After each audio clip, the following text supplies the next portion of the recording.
السلام علیکم ورحمۃ اللہ وبرکاتہ۔ آپ دیکھ رہے ہیں یوٹیوب چینل KMO، میں ہوں کاشف محمود۔ آج میں آپ کے سامنے دل کی اصلاح کیسے ممکن ہے اس حوالے سے کچھ گزارشات پیش کرتا ہوں۔ رب العالمین نے ارشاد فرمایا کل من علیہا فان ویبقى وجہ ربک ذو الجلال والاکرام، کہ ہر زی روح چیز نے، ہر شخص نے دنیا چھوڑ کر آخرت کی طرف جانا ہے، اور اس سفر کے دوران ہمیں قبر و حشر اور پل صراط کے نازک مرحلوں سے گزرنا پڑے گا۔ اس کے بعد پھر جنت یا دوزخ کا فیصلہ ہوگا۔ یاد رکھیں، اس دنیا میں کی جانے والی نیکیاں دار آخرت کی آبادی اور گناہ بربادی کا سبب بنتے ہیں۔ نیکیوں کی بیسیکلی دو قسمیں ہیں، ظاہری نیکیاں اور باطنی نیکیاں، پوشیدہ نیکیاں۔ ظاہری نیکیوں کی مثال جیسے نماز پڑھنا، زکوٰۃ دینا، اگر صاحب استطاعت ہے حج ادا کرنا، کسی غریب کی مدد کر دینا، یتیموں سے مسکینوں سے پیار کرنا، ان کی مدد کرنا۔ اور باطنی نیکیاں جیسے اخلاص، اچھا اخلاق، اور بھی بہت ساری مثالیں ہیں۔ اسی طرح گناہ کی بھی دو قسمیں ہیں، ظاہری گناہ اور باطنی گناہ۔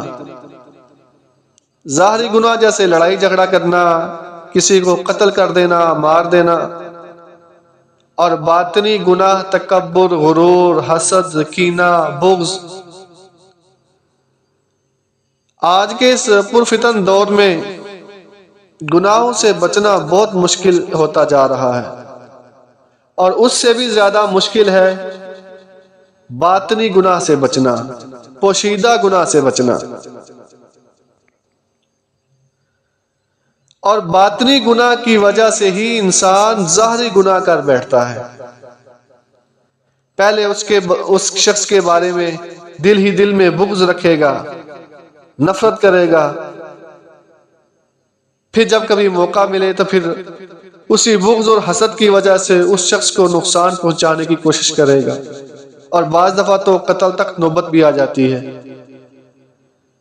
اسی بات کو حضرت امام غزالی رحمت اللہ تعالی علیہ آپ اپنی کتاب منہاج العابدین میں لکھتے ہیں کہ ظاہری اعمال کا باطنی اوصاف کے ساتھ ایک خاص تعلق ہے، کنیکشن ہے۔ اگر باطن خراب ہو تو ظاہری اعمال بھی خراب ہوں گے، اگر باطن درست ہوگا تو اعمال بھی درست ہوں گے۔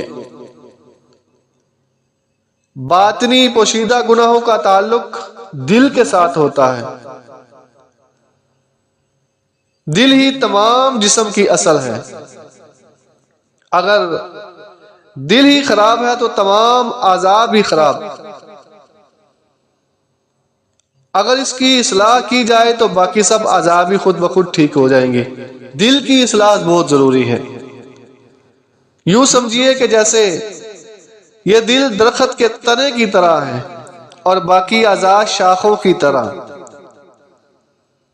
شاخوں کی اصلاح یا خرابی درخت کے تنے پر موقوف ہے۔